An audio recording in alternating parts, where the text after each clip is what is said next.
बिस्मिल्लाहिर्रहमानिर्रहीम, अस्सलाम वालेकुम। कैसे हैं आप सब? उम्मीद करता हूं आप सब खैरियत से होंगे। सबसे पहले तो मैं आप तमाम लोगों का शुक्रिया अदा करता हूं जो मुझे सब्सक्राइब कर रहे हैं और जो मेरी इस वीडियो को अभी देख रहे हैं। मेरी उनसे भी रिक्वेस्ट है कि आप मेरे चैनल को सब्सक्राइब कीजिएगा, आगे शेयर कीजिएगा। आज जो मैं आप लोगों के लिए रेसिपी लेकर आया हूँ वो बहुत ही मज़ेदार, आप इसको ज़रूर ट्राई करें। बीफ कीमा कढ़ाई में आप लोगों के लिए लेकर आया हूँ, आप इसको ज़रूर ट्राई करें। रेसिपी को पूरा फॉलो करें, सीखें और फिर उसको बनाएं। Lazzat homemade frozen item available in Peshawar. मेरा एक छोटा सा बिजनेस है लज़्ज़त के नाम से पेशावर में। डिस्क्रिप्शन में मैं अपनी पेज का लिंक दे दूंगा, आप वहाँ पे मुझे ऑर्डर कर सकते हैं। Thank you so much.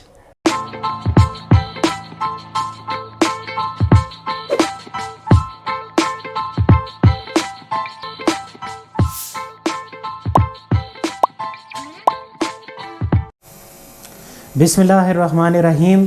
Beef कढ़ाई कीमा बनाने के लिए सबसे पहले हमने कढ़ाई रख दी है।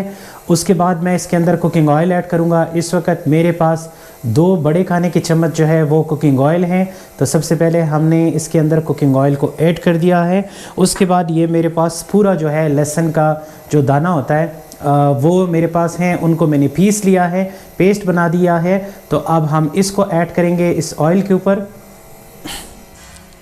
और इसको थोड़ा सा लाइट ब्राउन करेंगे, थोड़ा सा लाइट गोल्डन करेंगे लहसुन को।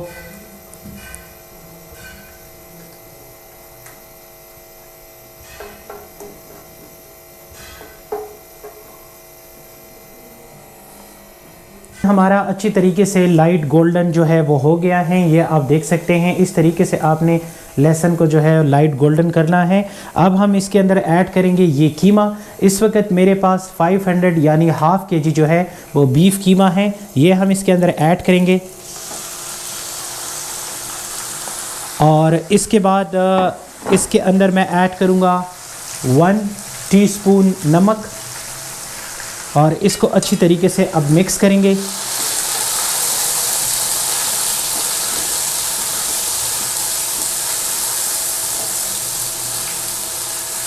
और अच्छी तरीके से इसको इस तरह आप मिक्स करते जाएंगे।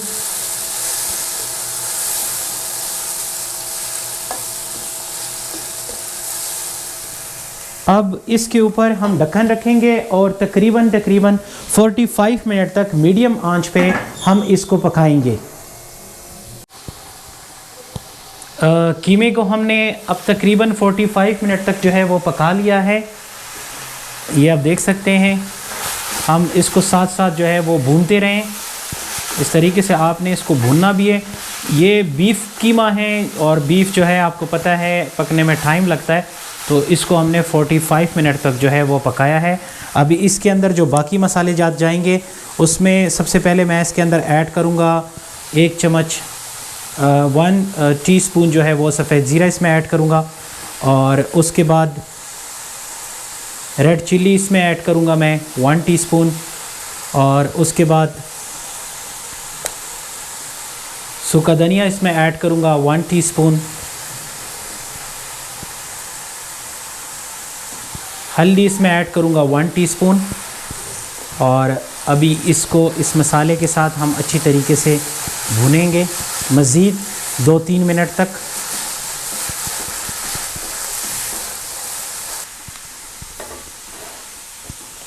दो 3 मिनट तक हमने मसाले को भून लिया है। अब यहाँ पे मेरे पास हैं टमाटर, ये मैंने 2 अदद लिए थे और टमाटर जो हैं उनको मैंने छोटा छोटा करके काट दिया है। ये मेरे पास प्याज हैं, प्याज मेरे पास 4 अदद हैं, इनको भी मैंने छोटा छोटा जो है वो काट दिया है। ये मेरे पास अदरक हैं, इनको मैंने लंबा लंबा काटा है। और ये मेरे पास ग्रीन चिली हरी मिर्चें हैं, इनको भी मैंने जो है वो छोटा छोटा काट दिया था। अब हम इसके अंदर इसको ऐड करेंगे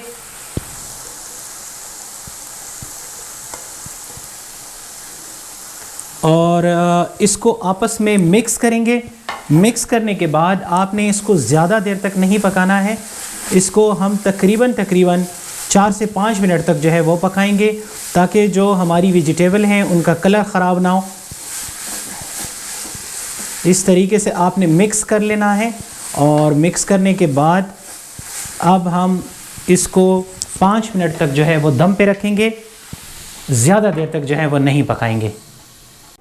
माशाल्लाह से कीमा जो है वो हमारा रेडी हो चुका है। बीफ कढ़ाई कीमा आप भी इसको बनाएं, घर पे ट्राई करें, इंशाल्लाह आपको बहुत पसंद आएगा। ये देखने में मज़ेदार लग रहा है। अब हम इसकी गार्निश के ऊपर हरा धनिया डालेंगे जी। तो ये हमने अभी हरा धनिया डाल दिया है। और हमारी आज की रेसिपी जो है, हमारी बीफ कीमा कढ़ाई जो है वो रेडी हो चुकी है। ये इसका फ़ाइनल लुक है, आप देख सकते हैं। ये बहुत ही ज़्यादा इजी है बनने में। इंशाल्लाह आप भी ज़रूर इसको ट्राई करें, बनाएं इसको, और मुझे कमेंट बॉक्स में ज़रूर बताएं कि आपको ये बीफ कीमा कढ़ाई जो है वो कैसी लगी। आप मेरे चैनल पे नए हैं तो मेरे चैनल को सब्सक्राइब कीजिएगा, वीडियो को लाइक कीजिएगा, आगे शेयर कीजिएगा। मुझे अपनी दुआओं में याद रखें। इंशाल्लाह मिलते हैं आपसे बहुत जल्द अपने नेक्स्ट रेसिपी में। तब तक के लिए आप अपना ढेर सारा ख्याल रखें। टेक केयर एंड अल्लाह हाफिज़।